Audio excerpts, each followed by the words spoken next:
গোটা নারায়ণগঞ্জে শুধু পানি আর পানি, যেদিকে যাবেন শুধু পানি আর পানি। কত মানুষ যে কষ্ট করে যাচ্ছে, গাড়ি ঘোড়া, শুধু পানি আর পানি। মানুষের ভোগান্তি শহরের উপর, পানিটি চলে গেলে কত কষ্ট, তা শুধুমাত্র সে জানে আর আল্লাহ। এত কষ্ট করে যাচ্ছে এরা, এদের কি কষ্ট, গাড়ি ঘোড়া, পানি আর পানি। আর তো ওইদিকে বেশি পানি, আমি ভিডিও করতে পারি, পানি একদম মজা বানিয়ে দিই।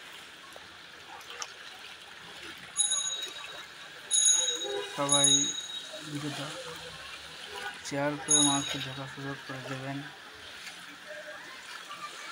পানি ছিল আরো অনেক বেশি, এখন তো মোটামুটি একটু কমছে।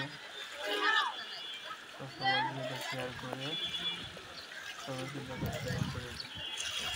দোকানের ভিতরে পানি ঢুকছে, সিমেন্টের বস্তা, এই সিমেন্টের দোকানের ভিতরে পানি ঢুকছে। এই সিমেন্ট নষ্ট হয়ে যাবে না?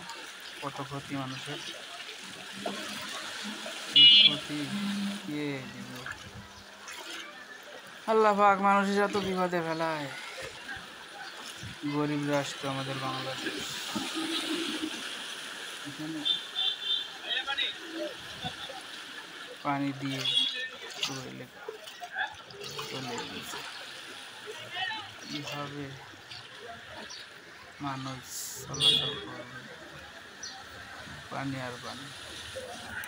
বৃষ্টি হয়েছে রাতে, রাতে তো বহুত পানি হয়েছিল, এখন তো পানি কমছে। আমি ভিডিও করছি সকালে, কত পানি, গাড়ি ঘোড়া, মানুষ সবাই দুর্ভোগের ভিতরে আছে। যাওয়া আসার সমস্যা, মানুষ চারিদিকে পানি আর পানি, কোথায় যাবে? দোকানপাট নাই খোলা, খাওয়ার রান্নার পানি নাই, দুদিন ধরে কারেন্ট নাই, এভাবে চলছে জীবন, শুধু পানি আর পানি।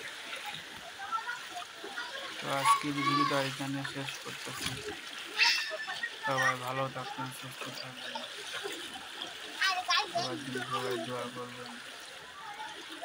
যারা কষ্টের ভিতরে আছে তাদের কথা তো আর বলে কি করবো। সবাই ভালো থাকবেন।